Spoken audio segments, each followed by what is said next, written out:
Hi everybody, it's Lauren Dockett from Psychotherapy Networker. Here we are, 5 o'clock on a Friday at Symposium 2019. Thanks for being with us.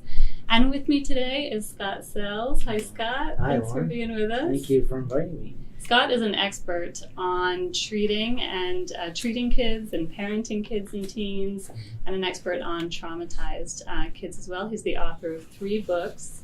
And he also has a model, the PLL Model. And I'm very interested, Scott, in your perspective on this, because we've thought often when we're dealing with trauma, we're looking at one person at a time. Right. You say when it comes to kids and teens, we're going to Yeah. bring everybody in. Yeah. The family, maybe even community members.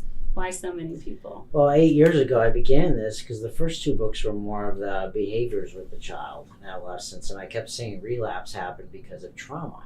Okay. And I was shocked when I looked at the literature and saw so much on trauma-informed practice of the individual child, but there wasn't step-by-step approaches on how to work with the traumatized family. And so 8 years, we went to many families. I used a research approach called process research, and I did it with the first book. And the families were very clear with us. They were like, usually when we have trauma, our child gets seen individually.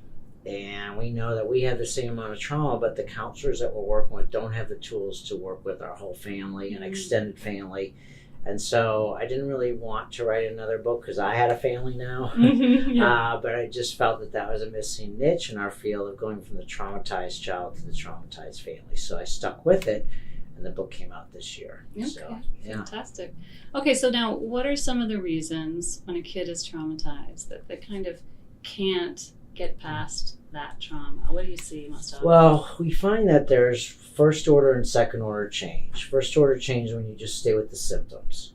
And we found in our research there was something called undercurrents, or key drivers that the family was missing and the therapist was missing. So for example, if you had a symptom of anxiety or self-harm or depression, the family is taught how to work with the therapist using this family systems trauma model to go using an apple tree to go to the roots and to be like co-detectives to figure out which of the toxic seeds is coming the cause. So for example, you might have a family being able to talk about unhealed wounds and the undercurrent being unresolved grief or lack of nurturance or family secrets. But when you do it in a very gentle way, the families are more than willing to tell you that's what it is.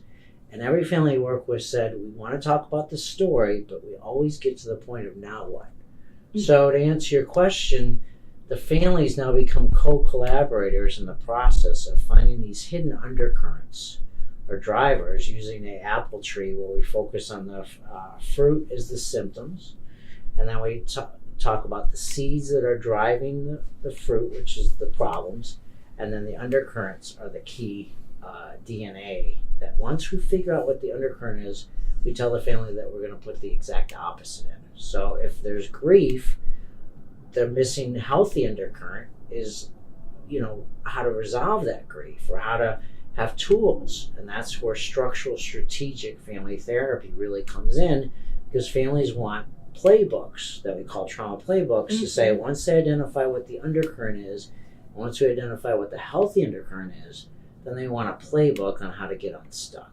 So the answer to that question is the undercurrents and creating a system for the family to discover what those are, and then to replace the opposite healthy undercurrent.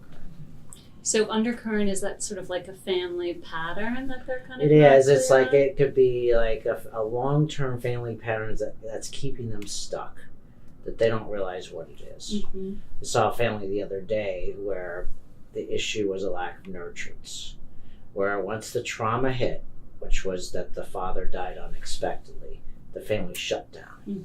And they didn't know how it was all working, so the kid acted out, and they were just focused on the disrespect and the aggression.